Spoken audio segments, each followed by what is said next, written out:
Economista Farfán, suponemos que usted ya tiene la información igual que nosotros, pero usted con más conocimiento de causa. ¿Qué le parece la negociación de este tramo de la deuda? Bueno, Jimmy, antes que nada, buenos días a usted, a los de la radio y a toda la radioaudiencia, ¿no? Básicamente creo que sí da un respiro esta renegociación de la deuda, un respiro que lo hemos necesitado, ¿no? Al César lo que es del César. Entonces yo creo que en este aspecto se ha realizado un trabajo coherente y eficiente, ¿no?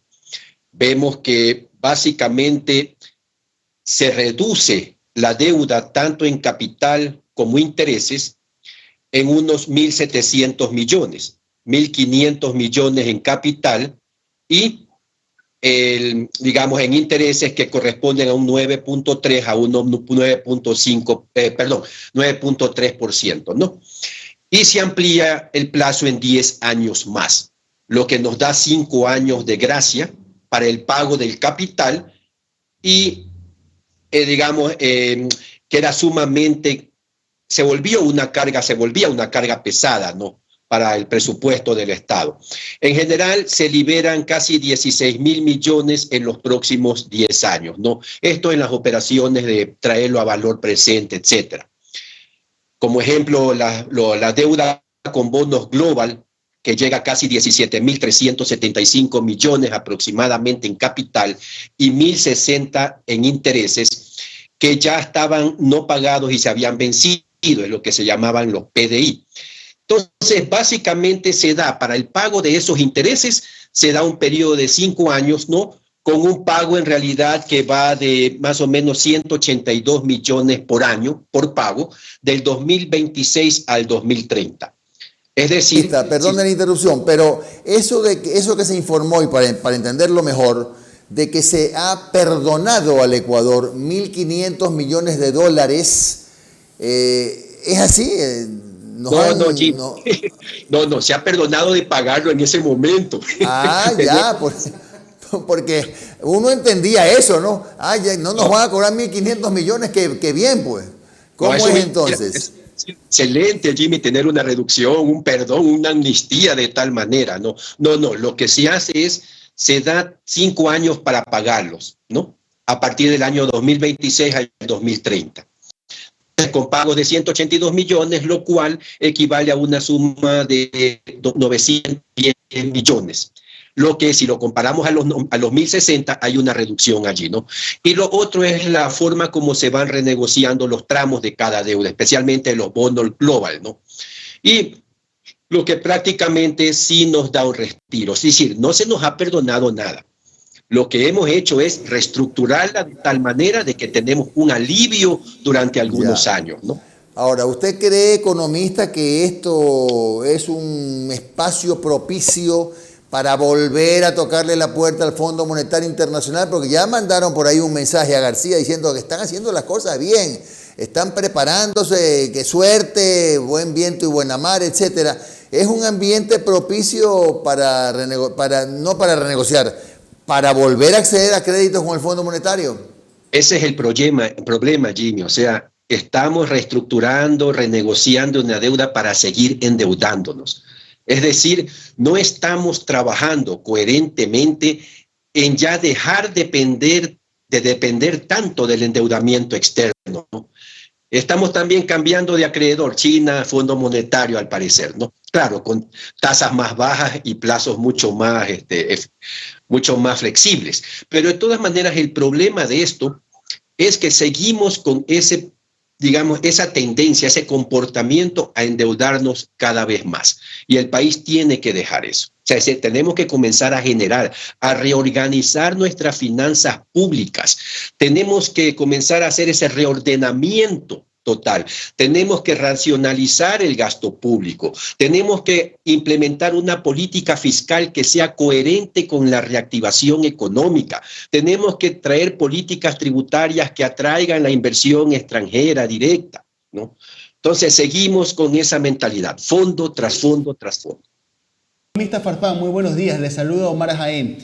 Lo que acaba de comentar, esto de la reducción del gasto público, no solamente lo he escuchado de usted, sino de otros analistas que indican que esa es la salida para ya terminar o romper ese círculo vicioso de endeudamiento o bilateral o con multilaterales. Pero yo le pido a usted como analista que sea lo más didáctico posible. Cuando ustedes se refieren, los analistas, a reducir el gasto público, ¿a qué se refieren? ¿Se refieren a despedir a más personas? ¿Se refieren a privatizar o concesionar servicios públicos para que ya el Estado no gaste? ¿Se refieren a, no sé, a vender hidroeléctricas? ¿Qué es? Porque la gente cuando escucha el término reducción del gasto público, se imagina lo peor. ¿A qué se refieren cuando hablan de eso? Ya. En primer lugar, yo no soy partidario, ni jamás lo seré, de esa medida que siempre todos tratan de implementar, de reducir la burocracia. La burocracia es necesaria. Es más, la burocracia dio vitalidad al aparato productivo. Es decir, en un momento sí sirvió, en otro momento ya no nos sirve, entonces comencemos a despedir empleados. La burocracia genera actividad económica. ¿Por qué? Por el nivel de salarios que tiene.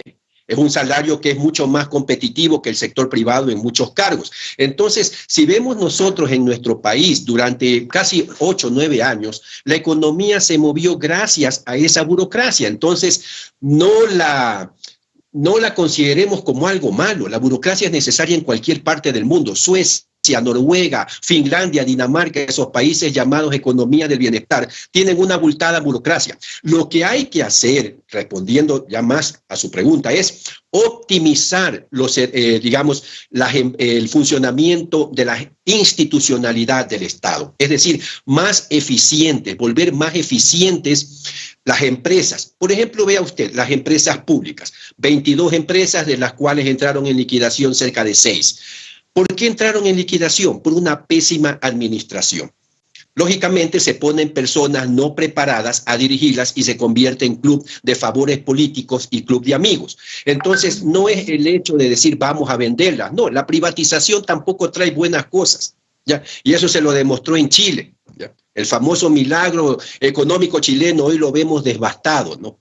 Entonces tenemos que ser realistas. El Estado tiene que volverse más eficiente, reducir las trabas burocráticas, no la burocracia. Racionalizar el gasto público en el sentido de que hay que asignar los fondos, los recursos a las instituciones del Estado basados en indicadores de eficiencia. Por ejemplo, hay entidades del Estado, hay gobiernos seccionales que ejecutan el 60-70% de su presupuesto. Son ineficientes. Claro, hay la demora en que muchas veces el Ministerio de Finanzas incurre en largos días y meses en asignar los recursos, ¿no? Entonces la ejecución se ve afectada. Pero esa no es la única razón. Y vemos la incongruencia en el gasto que han realizado muchas entidades, ¿no? Sobregastos, costos demasiado elevados. Entonces, a eso me estoy refiriendo, ¿no? Por ejemplo, una consulta, una última consulta de mi parte. ¿Usted es partidario de este tema de las concesiones? 1. Y 2, preocupa el tema del Instituto Ecuatoriano de Seguridad Social. Si bien ayer en este espacio Jorge Guates dijo que por el momento no está en riesgo el pago de las pensiones jubilares, indicó que si el Estado no cumple con los pagos, en algún momento habrá inconvenientes. Y ya hay sectores con cantos de sirena que están proponiendo adoptar modelos extranjeros a la seguridad social. Muchos, durante muchas décadas, tomaron como ejemplo el caso chileno de la seguridad social. Y vemos que justamente ese fue el detonante de las protestas en Chile del año pasado y que ahora están inclusive en un proceso de reforma constitucional para el tema de las jubilaciones.